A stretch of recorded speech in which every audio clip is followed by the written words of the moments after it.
Resident doctors की हड़ताल आज दूसरे दिन भी जारी है। टीचर्स एसोसिएशन की ओर से एक प्रस्ताव सौंपा गया है। प्राचार्य डॉक्टर सुधीर भंडारी की अध्यक्षता में वार्ता हुई। वार्ता के बाद तैयार किए गए प्रस्ताव को सौंपा गया। डॉक्टर SM शर्मा की अध्यक्षता में एक कमेटी बनाई गई है। 5 सदस्यीय कमेटी ही अधीक्षक के मामले में जांच करेगी।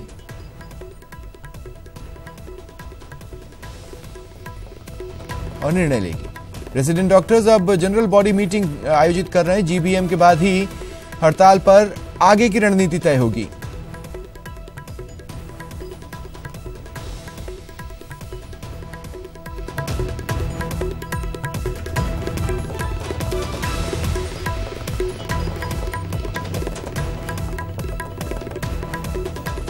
आपको बता दें कि टीचर्स एसोसिएशन की ओर से एक प्रस्ताव सौंपा गया। प्राचार्य डॉक्टर सुधीर भंडारी की अध्यक्षता में बातचीत हुई।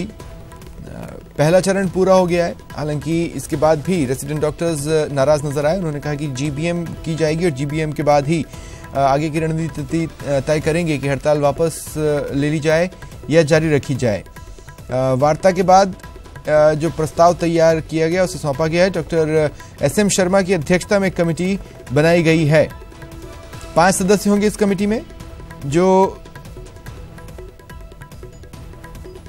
मामले की जांच करेगी और बताएगी क्या किया जाना चाहिए। तो अब general body meeting resident doctors आयोजित कर रहे हैं, उसमें बनाई गई है। और हमारा ये मानना है कि उस कमेटी कोई उसमें हल ढूंढ लेगी वार्ता में। नहीं, वार्ता से ही जो भी प्रॉब्लम्स है उनका हल तो वार्ता से ही होगा ना। तो वार्ता होते ही मुझे लगता है कि उसमें कुछ पॉजिटिव उसमें रिस्पॉन्स आना चाहिए। वो काम प्रशासन को करना है, वो जांच कराएंगे। उसके जांच के अनुरूप ही आगे कार्रवाई होगी।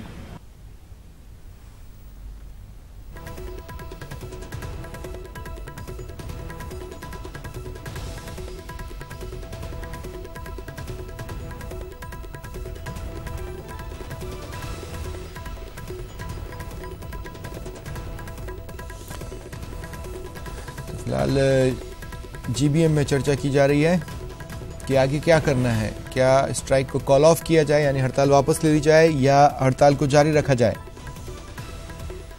फिलहाल नाराजगी तो है, लेकिन देखना होगा GBM क्या फैसला लेती है। और इस बीच बात अगर करें मरीजों की या तीमारदारों की, उन लोगों की जो किसी को साथ लेकर आ रहे हैं इलाज के लिए, उन्हें अभी भी परेशानियों का सामना करना पड़ रहा है। ज्यादा जानकारी के लिए बात करेंगे सहयोगी सचिन शर्मा से। सचिन, पेच कहां फंस रहा है? अभी भी रेसिडेंट्स नाराज हैं, पेच फंस का रहा है?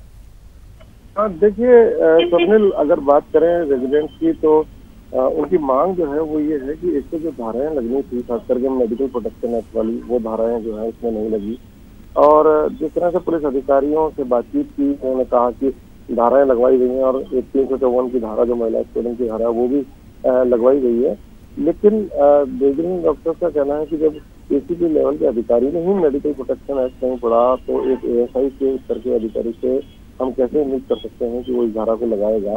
तो एक ये इशू इन्होंने बनाया हुआ है। दूसरा, मेडिकल सुपरिटेंडेंट हैं, उनको हटाने की मांग कर ये लोग अड़े हुए हैं।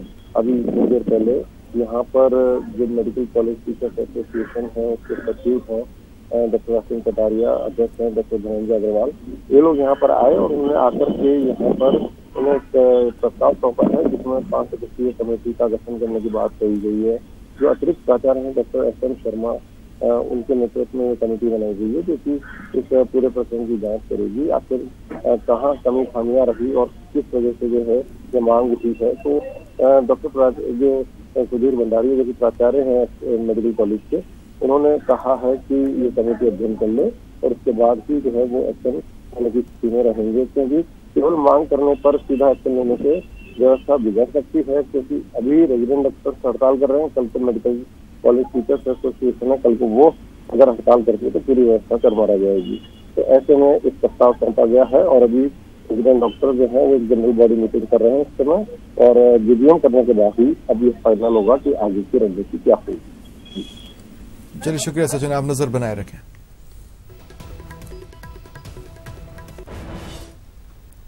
बड़ी खबर है, टिकटों को लेकर दिल्ली में बीजेपी का मंथन होना है। अमित शाह से मिलने कटारिया और राजेंद्र राठौड़ पहुंचे हैं। बैठक में प्रकाश जावड़ेकर भी मौजूद हैं। बीजेपी कोर कमेटी की बैठक से पहले टिकट पर फाइनल मंथन इसे माना जा रहा है। बैठक के बाद राठौड़ और कटारिया जावड़ेकर के साथ जयपुर आएंगे और जयपुर बीजेपी मुख्यालय में कोर कमेटी की बैठक। प्रदेश प्रभारी अविनाश राय खन्ना, प्रभारी प्रकाश जावड़ेकर, संगठन महामंत्री वी सतीश शामिल होंगे। आज से ही विशेष संपर्क अभियान का आगाज होगा। सशक्त मोदी सशक्त भारत पर सुधांशु त्रिवेदी अपनी बात रखेंगे। विभिन्न विधाओं में उपलब्धि हासिल करने वाले लोग इसमें शामिल होंगे।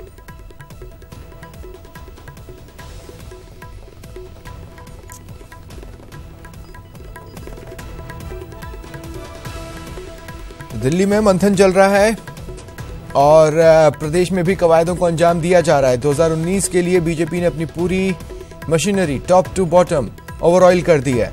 फिलहाल अमित शाह से मिलने के लिए कटारिया और राजेंद्र राठौड़ पहुंचे हुए हैं। दिल्ली में प्रकाश जावड़ेकर मौजूद हैं। बीजेपी कोर कमेटी की बैठक से पहले टिकट पर इसे माना जा रहा है कि ये फाइनल मंथन है, अंतिम ब्रशेस मारे जा रहे हैं। इसके बाद यानी बैठक के बाद राठौड़ और कटारिया जावड़ेकर के साथ जयपुर आएंगे। बात अगर कर लें जयपुर में अंजाम दिए जा रहे कवायदों की, तो बीजेपी मुख्यालय में कोर कमेटी की बैठक होगी। प्रदेश प्रभारी अविनाश राय खन्ना, प्रभारी प्रकाश जावड़ेकर, संगठन महामंत्री वी सतीश इसमें शामिल होंगे।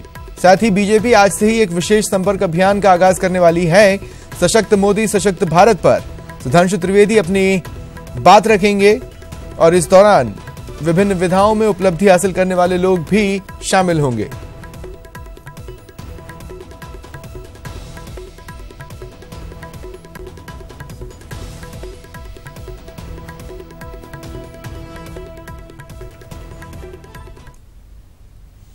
और दिल्ली से हमारे सहयोगी अभिषेक आढ़ा इस वक्त हमारे साथ जुड़ रहे हैं और साथ ही सुधीर शर्मा जयपुर से हमारे सहयोगी हमारे साथ फोन लाइन पर मौजूद हैं। अभिषेक, सबसे पहले क्या अपडेट्स हैं?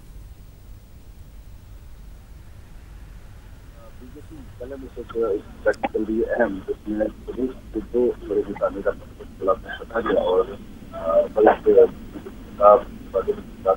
ये दो लोग यहाँ पर पहुंचे हैं और बैठक के साथ अरुण जेटली जो है वो भी यहाँ पर मौजूद है और अरुण जेटली जो है वो भी यहाँ पर मौजूद है और कुल मिलाकर चर्चा हो रही है कि लोकसभा में चुनाव में किन किन लोगों को उम्मीदवार बनाया जाए और जैसे कि बात कही जा रही है कि करीब 10 से 12 टिकट ऐसे हो सकते हैं वर्तमान मौजूदा जो सांसद हैं उनके वो काटे जाने की बात चल रही है। तो उन टॉपिक पर डिस्कस हो रहा है कि किन किन सांसदों के टिकट काटे जाएंगे और उनकी जगह उनके विकल्प कौन हो सकते हैं। और कुछ सांसद ऐसे भी हैं जिनकी सीट बदलने की चर्चा है, जिसमें खासतौर से बड़ा नाम आ रहा है अर्जुन राम मेघवाल का, जो कि अपनी सीट बीकानेर जहां से वो लगातार 2 बार जीत रहे हैं, वो भरतपुर या श्री गंगानगर शिफ्ट हो सकते हैं। भरतपुर से भी बहादुर सिंह कोहली हैं और निहाल चंद मेघवाल जो कि गंगानगर से हैं। एक थ्योरी ये भी कही जा रही है कि निहाल चंद मेघवाल को बीकानेर भेज के अर्जुन राम मेघवाल को गंगानगर भेजा जा सकता है। तो इन तमाम चीजों पर डिस्कशन हो रहा है। आज शाम को जयपुर में बीजेपी कोर कमेटी की बैठक भी है और उस बैठक से पहले अमित शाह के साथ ये जो बैठक हो रही है अभी, ये इस मायने भी महत्वपूर्ण है कि जो पहली लिस्ट जो 16 तारीख को केंद्रीय चुनाव समिति की बैठक है बीजेपी की, उसमें राजस्थान की कुछ सीटें बीजेपी डिक्लेयर करने जा रही है, जैसी कि अभी तक सूचना मिल रही है। तो जो पहला फेज है, उन पहले फेज की जो सीटें हैं उन पर सबसे ज्यादा डिस्कशन आज जब कोर कमेटी की बैठक होगी तो उसमें भी ये डिस्कशन होने वाला है। तो उन्हीं पर डिस्कस ये चल रहा है कि किन किन सांसदों को टिकट दिया जाए और किन की टिकट काटे या उनकी जगह दूसरी जगह उन्हें शिफ्ट किया जाए। और अब जो अमित शाह के साथ डिस्कशन हो रहा है ये एक तरीके से फाइनल डिस्कशन जैसा ही है और यही जो मैसेज है वो आज की कोर कमेटी में तीनों नेता जब पहुंचेंगे, प्रकाश जावड़ेकर, राजेंद्र सिंह राठौड़ और गुलाब चंद कटारिया, तो कोर कमेटी की बैठक में भी इस बैठक के जो निर्देश होंगे वो डिस्कशन किए जाने हैं। स्वप्निल, ठीक है। और सुधीर, वैसे तो जब ये लीडरशिप लौटेगी जयपुर, उसके बाद अहम घटनाक्रम यहां पर भी शुरू होंगे, लेकिन फिलहाल क्या फाइनल मोमेंट पर टचेस दिए जा रहे हैं? मोमेंट टचेस क्योंकि बड़ी बैठक के तौर पर देखें कि 3 नेताओं की आपसी बैठक हुई है, 2 प्रदेश के और राष्ट्रीय अध्यक्ष अमित शाह के साथ जब बैठक हुई है और जिन मुद्दों को लेकर चर्चा हुई है, क्योंकि जयपुर में कोर कमेटी की बैठक पहले 2 बजे प्रस्तावित थी, अब 4 बजे ये बैठक हो गई, क्योंकि तीनों नेता जब जयपुर पहुंचेंगे उसके बाद ये बैठक शुरू होगी। कुल मिला के जो रणनीति है कि वो कहां से, क्योंकि 2014 के इलेक्शन में 25 की 25 सीटें भाजपा ने जीती थी, लेकिन 2018 में 2 सीटें गंवा भी दी थी और उसके बाद विधानसभा का चुनाव भी बीजेपी हार गई थी। इसलिए जो रणनीति का पार्ट होगा वो किसी भी तरह से इस बार विधानसभा के चुनाव की तरह सीटें खोने के लिए नहीं होगी, बल्कि सीटें गेन करने की रणनीति पर बीजेपी काम करने वाली है। लिहाजा सबको एकजुट होने के लिए है और प्रदेश की एक और कमेटी की बैठक हो रही है, जिसमें जो दूसरे सदस्य हैं वो भी शामिल हो रहे हैं। खासतौर से प्रकाश जावड़ेकर, जो कि विधानसभा चुनाव के प्रभारी रहे, वो अब लोकसभा चुनाव के प्रभारी हैं, वो भी इस बैठक में शामिल होंगे और माना जा रहा है कि 3 से 3:30 बजे तक वो जयपुर पहुंचेंगे और 4 बजे ये बैठक शुरू होगी। जी चलिए, शुक्रिया, आप नजर बनाए रखें। आप दोनों मेरे साथ जुड़ने के लिए बहुत बहुत शुक्रिया आप दोनों का।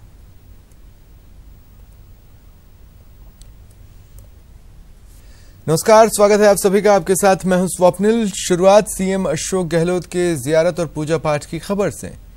कुछ तस्वीरें आपको दिखाते हैं। आप अपनी टीवी स्क्रीन पर 2 तस्वीरें देख रहे हैं। पहली ख्वाजा गरीब नवाज के दरबार से, जहां सीएम गहलोत ने राहुल गांधी की चादर पेश की और देश और प्रदेश के लिए अमन चैन की दुआ मांगी। इस दौरान उनके साथ डिप्टी सीएम सचिन पायलट मौजूद रहे। दूसरी तस्वीर जयपुर के नरेना दादू धाम की। यहां भी सीएम गहलोत ने पूजा अर्चना की।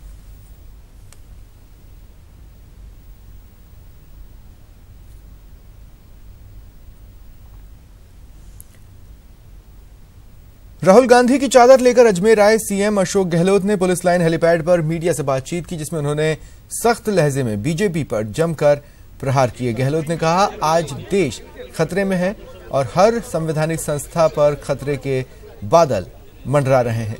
वहीं डिप्टी सीएम सचिन पायलट ने भी बीजेपी पर निशाना साधा।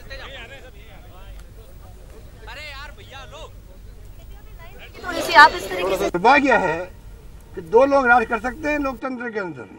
आज लोकतंत्र खतरे में है, संविधान खतरे में है, देश खतरे में है। कोई माने या नहीं माने, किसान दुखी है, आत्महत्या कर रहा है, रोजगार के लिए लोग भटक रहे हैं, नौजवान को नौकरी मिल नहीं रही है, महंगाई बढ़ती जा रही है और घृणा का माहौल, नफरत का माहौल, लिचिंग के नाम पर लोगों को मर्डर हो रहे हैं। कोई पूछने वाला नहीं है देश के अंदर क्या हो रहा है। देश के अंदर इसलिए मेरा मानना है कि जब तक देशवासी खुद इन बातों को नहीं समझेंगे, सच्चाई किसके पक्ष में वो देखना चाहिए। राहुल गांधी जी ने कहा था कि हमारी कोई लड़ाई अदावत नहीं किसी से भी। वो कहते हैं हम कांग्रेस मुक्त भारत बनाएंगे। वो कि हम नहीं चाहते कि बीजेपी मुक्त भारत बने। बीजेपी रहेगी, आरएसएस रहेगी, एक विचारधारा है, हमारी विचारधारा है, लड़ाई विचारधारा की है। हमारी नीति क्या है देश के लिए, कार्यक्रम क्या है देशवासियों के लिए, उनके पास क्या वो बताए देश को। चुनाव में इश्यू बेस्ड राजनीति होनी चाहिए। हम क्या करना चाहते हैं, 5 साल में हमारी उपलब्धि ये थी, ये वादे हम निभाए, ये वादे हम नहीं निभा पाए, हमारी मजबूरी थी, कोई बात नहीं। प्रदेश और देश में चुनाव की घोषणा हो चुकी है। बहुत जल्द मतदान होगा अगले महीने और हमें लगता है कि पिछले 2.5-3 महीने का जो कार्यकाल सरकार का रहा है, जिस प्रकार कदम हम लोगों ने उठाए हैं, लोगों की उम्मीदों को हमने पूरा किया है, जो वादे किए थे लगातार उनको निभाने का काम हम कर रहे हैं। पब्लिक उसको पसंद कर रही है। भाजपा के अंदर राजस्थान में कोई नेतृत्व नहीं है, एक तरह से बिखरावट दिख रही है मुझको। और जो समर्थन कांग्रेस को मिला है विधानसभा चुनाव में, उससे ज़्यादा समर्थन लोकसभा इलेक्शंस में हम लोगों को मिलेगा। हमारे बूथ से लेके ब्लॉक, तहसील, जिला, राज्य, हर तरह हमारी मजबूती बरकरार है। कल कार्य समिति की मीटिंग हुई, जिसमें राहुल गांधी जी, प्रियंका गांधी जी सबने भाषण दिए और हमें लगता है बहुत अच्छा संदेश गया है गुजरात से, जो कहा जाता है कि ये गढ़ है भाजपा का। वहाँ से लाखों की तादाद में एक रैली हुई, सबने उसको पसंद किया और मुझे लगता है कि ये न सिर्फ अजमेर लोकसभा क्षेत्र लेकिन 25 की 25 सीटों पर कांग्रेस पार्टी अच्छी तरह कामयाब होगी। आम राय बन चुकी है कार्यकर्ताओं नेताओं की सहमति के साथ और अच्छे उम्मीदवारों के साथ हम लोग मैदान में उतरेंगे। मुझे पूरा विश्वास है कि जैसे पहले हमको आशीर्वाद मिला, उससे बढ़ चढ़कर हमको जनता आशीर्वाद देगी। नरेना में भी सरकार मौजूद है। नरेना दादू धाम के दौरे पर हैं मुख्यमंत्री अशोक गहलोत, डिप्टी सीएम सचिन पायलट उनके साथ हैं, अविनाश पांडे उनके साथ हैं। दादू धाम में हरिराम सत्संग भवन का उन्होंने उद्घाटन किया, साथ ही दादू दयाल हॉस्पिटल का लोकार्पण भी किया।